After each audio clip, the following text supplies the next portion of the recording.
好，最後咧，我想問一問咧，關於即係 Insider Network 呢樣嘢啦。咁啊，即係你都好強調喺 AI 嘅世代入邊呢一種人際嘅網絡，係 Insider 嘅人際網絡好重要。咁到底乜嘢叫做 Insider Network 咧？同埋如果我係一個冇背景嘅人，我點樣可以獲得呢樣嘢咧？所以 AI 世代咧，基本上人脈先至係最值錢嘅嘢，因為 AI 係複製唔到啦。咁佢 AI 唔會幫到你識李嘉誠啦，AI 唔會幫到你識 Jamie Dimon 啦。如果你識得 Jamie Dimon 嘅，你都係多數喺佢公司度做過嘢、共過事先至會識得佢嘅啫。但係可能佢唔識你啦。但係 anyway，呢個長話短説啦，其實你點樣主動拆解呢樣嘢咧？就係話你自己有冇去落手落腳去揾你最想加入嘅嗰三間公司？你寫晒出嚟，揾張紙寫晒出嚟。你個目標就係想入呢三間大公司又好，初創又好，乜都好啦。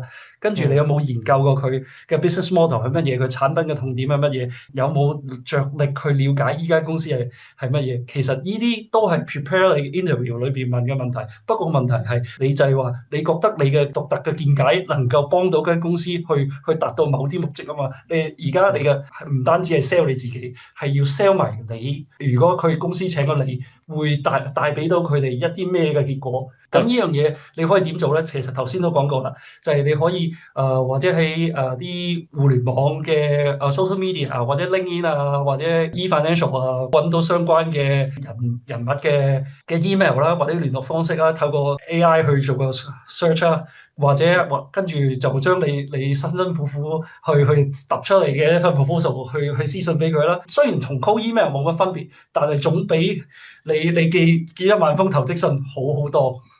係，我非常同意。即係而家其實好多大學生揾唔到工咧，佢哋而家譬如話鏗鏘集啊，或者係頭條新聞，佢哋報咧都係話啊，我寄出咗已經係500封信都冇回音。咁梗係冇回音啦！你 search 咁就咁 search 個 email，跟住散掉過去，跟住嗰個成個嗰個 letterhead 或者係你嗰封信個內容都一模一樣嘅。但係我好有興趣你份工啊，咁你梗係見唔到啊！即係嚟緊嗰個見工嘅方式，或者係你想吸引人哋去同你合作嘅方式，就係你即係我哋都係講翻佢哋個 domain expertise，你對呢個行業了解幾多，同埋你睇唔睇到公司嘅痛點？即係調翻轉，好似有人如果想過嚟新 channel 幫我手做監製啊或者編輯嘅，佢可以 name 到佢講得喂，Laurie 你啲節目咧有個好重大嘅即係致命嘅缺點啊咁，即係佢諗到點幫我解決，我即刻嚟幫手啊！